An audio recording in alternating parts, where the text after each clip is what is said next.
The following presentation is best experienced with headphones.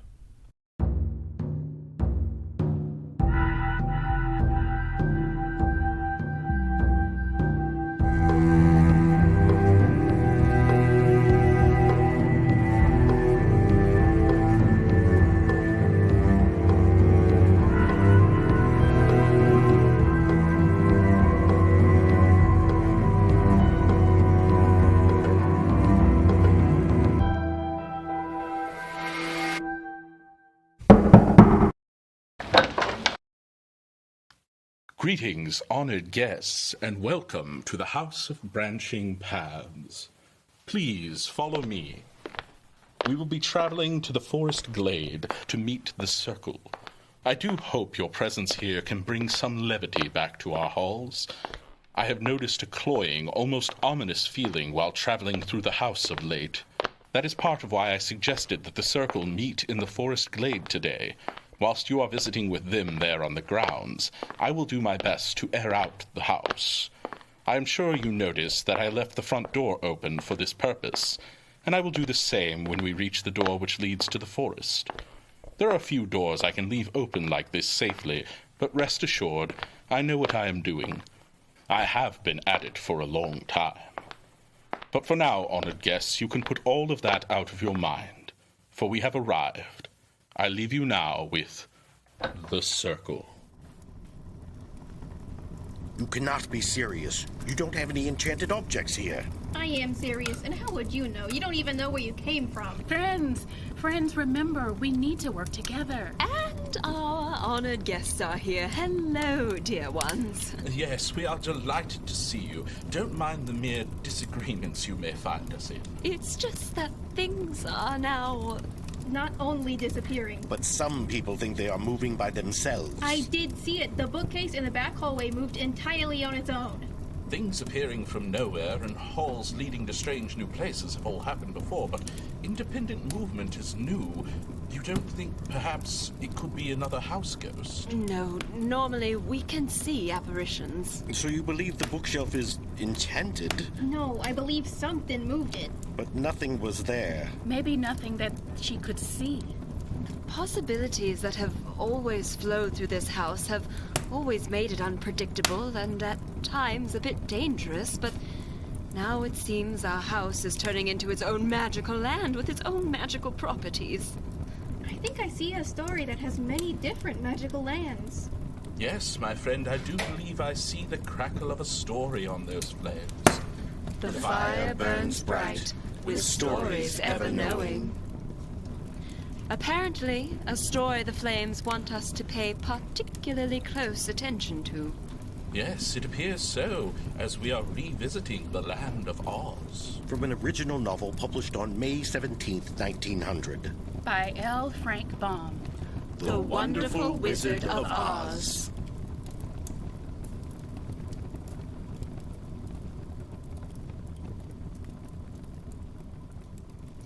Our 5 travelers. Dorothy. Scarecrow? Tin Woodcutter. Lion? And of course, Toto walked along the yellow brick road. Soon they came upon a great ditch. The sides were so steep that none of them could climb down, and for a moment it seemed that their journey Must end.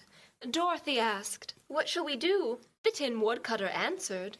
I haven't the foggiest idea. The Scarecrow thought, We cannot fly, that is certain. Neither can we climb down into this great ditch. Therefore, if we cannot jump over it, we must stop where we are. but the Lion declared, I think I could jump over it. Then we are all right. You can carry us all over on your back one at a time. Well, I'll try it. Who will go first? I will, for if you found that you could not jump over the gulf, Dorothy would be killed, and the Tin Woodcutter would be dented on the rocks below. But if I am on your back, it will not matter so much, for if we fall, it would not hurt me at all. I am terribly afraid of falling myself. But I suppose there is nothing to do but try it. So get on my back and we will make the attempt. The Scarecrow sat upon the Lion's back, and the big beast walked to the edge of the gulf and crouched down. Why don't you run and jump? Because that isn't the way we lions do these things. Then, giving a great spring, he soared through the air and landed safely on the other side. Given this triumph, the other friends followed the same with the help of the lion. As they continued, they found the forest very thick on this side, and it looked dark and gloomy. To add to their discomfort, they soon heard strange noises in the depths of the forest. The lion whispered, The Kalidahs live here. What are the Kalidahs? They are monstrous beasts with bodies like bears and heads like tigers. I'm terribly afraid of the Kalidahs. I'm not surprised that you are. They must be dreadful beasts. The lion was about to reply when suddenly they came to another gulf across the road, but this one was so broad and deep that the lion knew at once he could not leap across it. So they sat down to consider what they should do, and after serious thought, the Scarecrow said, Here is a great tree standing close to the ditch. If the Tin Woodcutter can chop it down so that it fall to the other side, we can walk across it easily. That is a first-rate idea. One would almost suspect you had brains in your head instead of straw. The woodcutter set to work at once, and slowly the big tree tipped and fell with a crash across the ditch with its top branches on the other side. They had just started to cross this tree bridge when a sharp growl made them all look up, and to their horror they saw running toward them two great beasts with bodies like bears and heads like Tigers!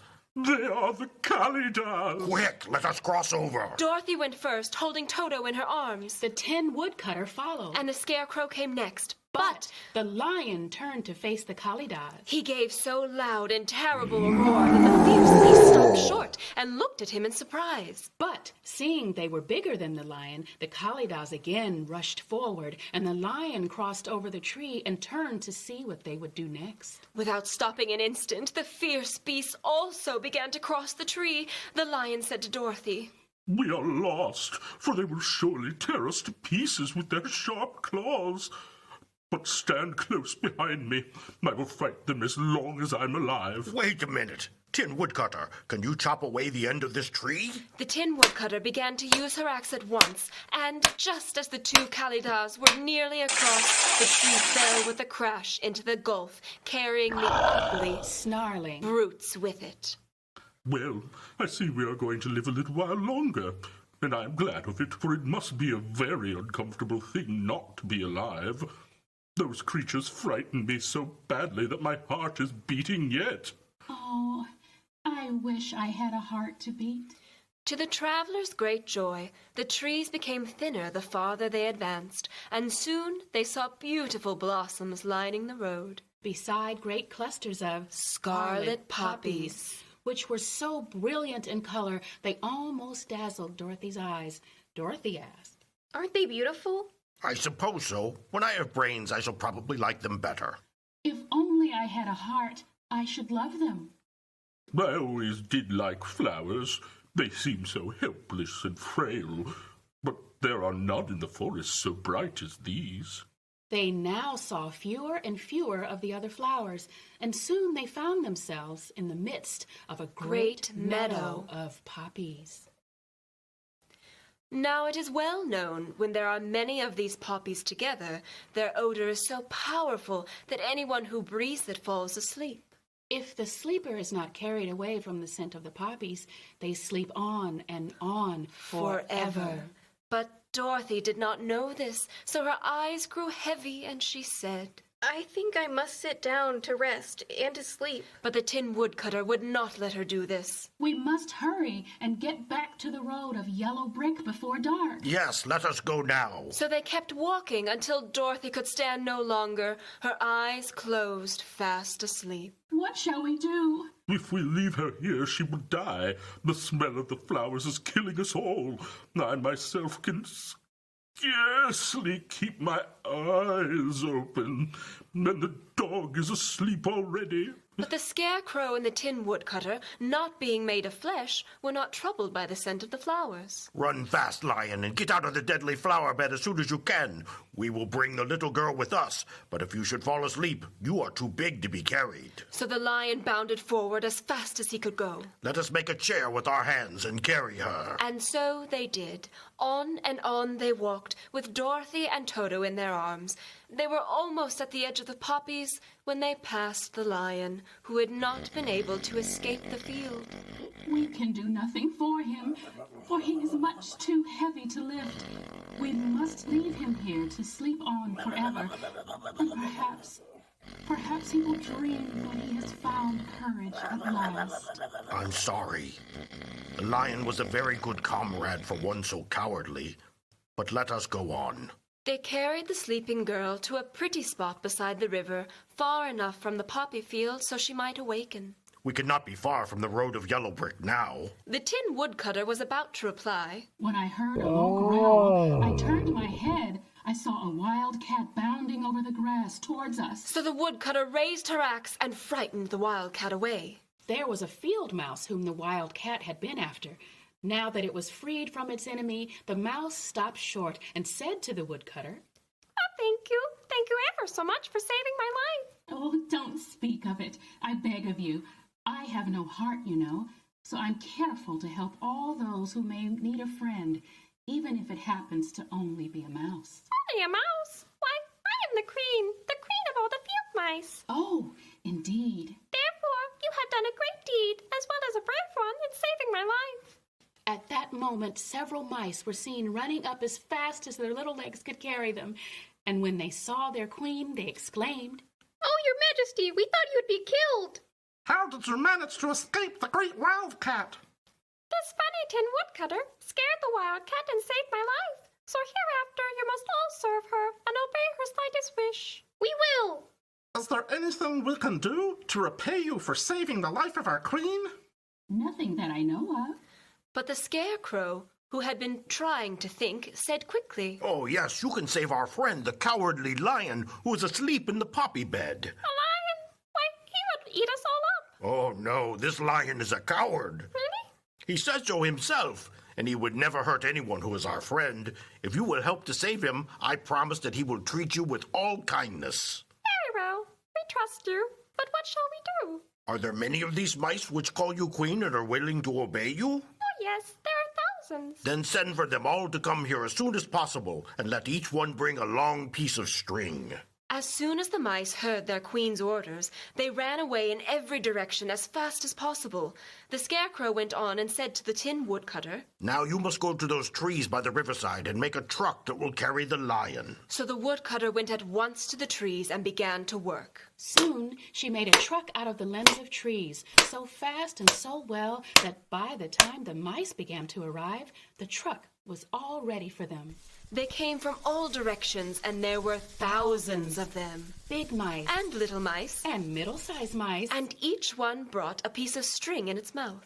It was about this time that Dorothy woke from her long sleep and opened her eyes.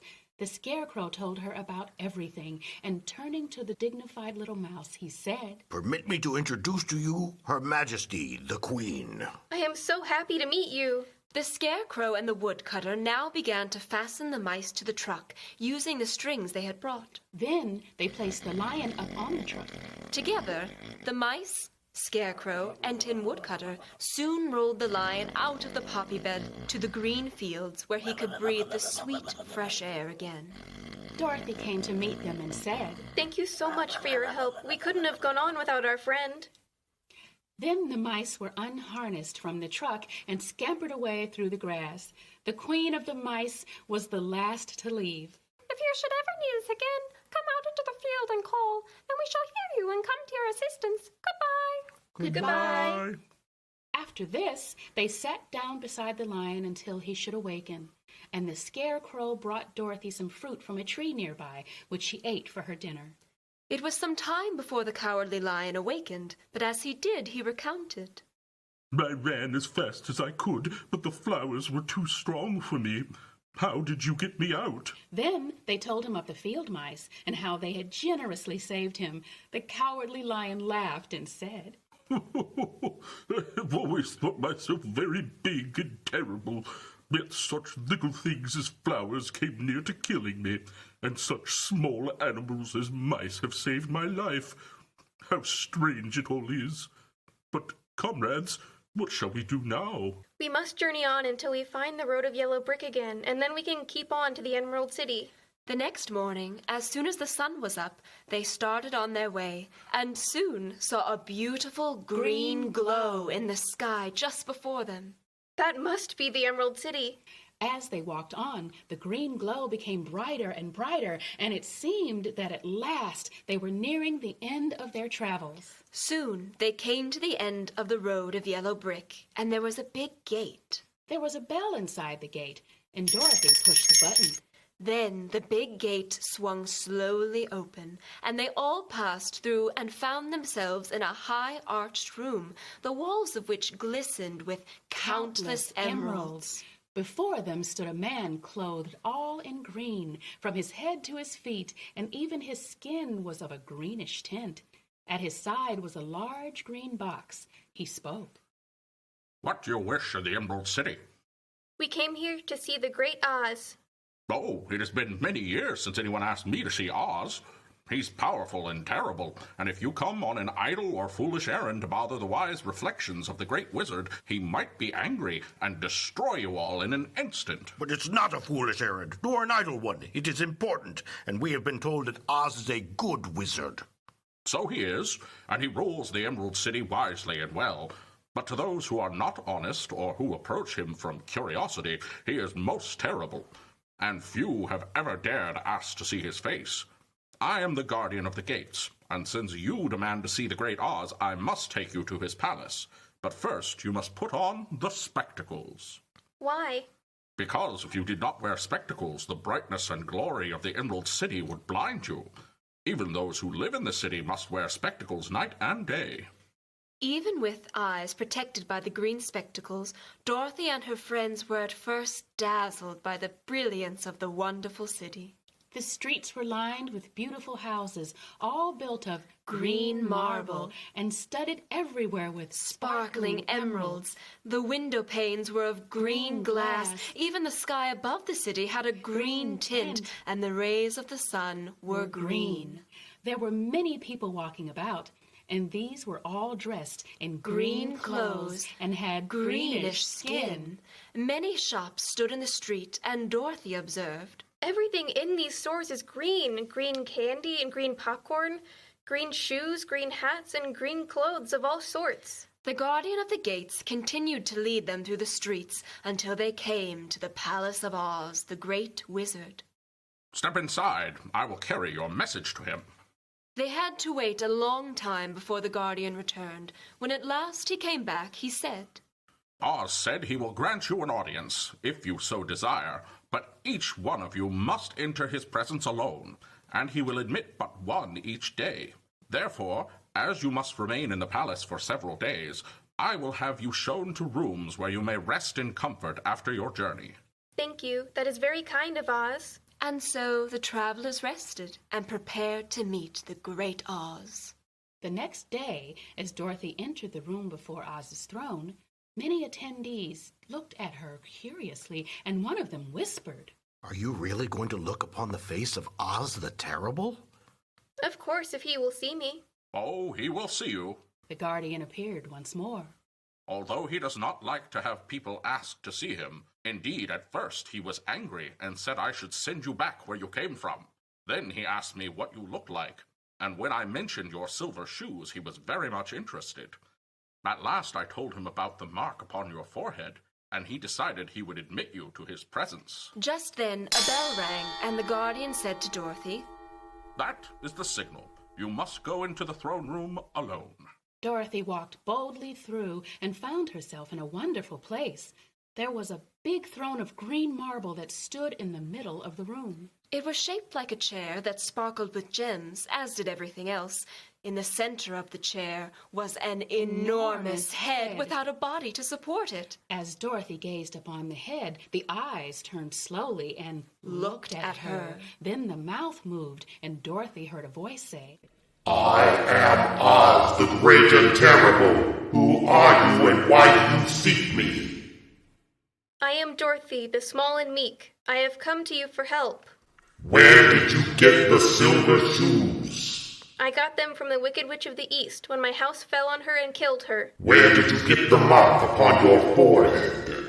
That is where the Good Witch of the North kissed me when she bade me goodbye and sent me to you. What do you wish me to do? Send me back to Kansas, where my Aunt Em and Uncle Henry are. I don't like your country, although it is so beautiful. And I am sure Aunt Em will be dreadfully worried over my being away for so long. Why should I do this for you? Because you are strong and I am weak. Because you are a great wizard and I am only a little girl. But you were strong enough to kill the Wicked Witch of the East. That just happened. I could not help it. Well, if you wish me to use my magic power to send you home again, you must do something for me first. What must I do? Kill the Wicked Witch of the West. But I cannot. You killed the Wicked Witch of the East, and you wear the silver shoes, which bears a powerful charm. There is now one Wicked Witch left in all the land, and when you can tell me she is dead, I will send you back to Kansas, but not before. I can't. This is my answer, and until the Wicked Witch dies, you will not see your uncle and aunt again. Now go, and do not ask to see me again until you have done your task. Sorrowfully, Dorothy left the throne room and went back to where the lion and the scarecrow and the tin woodcutter were waiting to hear what Oz had said to her. There is no hope for me, for Oz will not send me home until I have killed the Wicked Witch of the West, and that I can never do. Her friends were sorry, but could do nothing to help her. So Dorothy went to her own room and lay down on the bed and cried herself to sleep.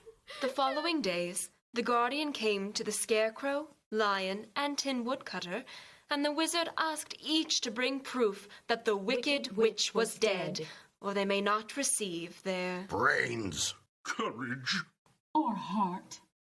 What shall we do now? There is only one thing we can do. Seek out the Wicked Witch and destroy her. But suppose we cannot. Then I shall never have courage. And I shall never have brains. And I shall never have a heart. And I shall never see Aunt Em and Uncle Henry. Therefore, it was decided to start upon their journey the next morning. The woodcutter sharpened her axe and had all her joints properly oiled. The scarecrow stuffed himself with fresh straw. The lion bravely agreed to join. And Dorothy filled her basket with good things to eat. And fastened a little bell around Toto's neck with a green ribbon. Our companions were off on another adventure, this time to find the Wicked Witch.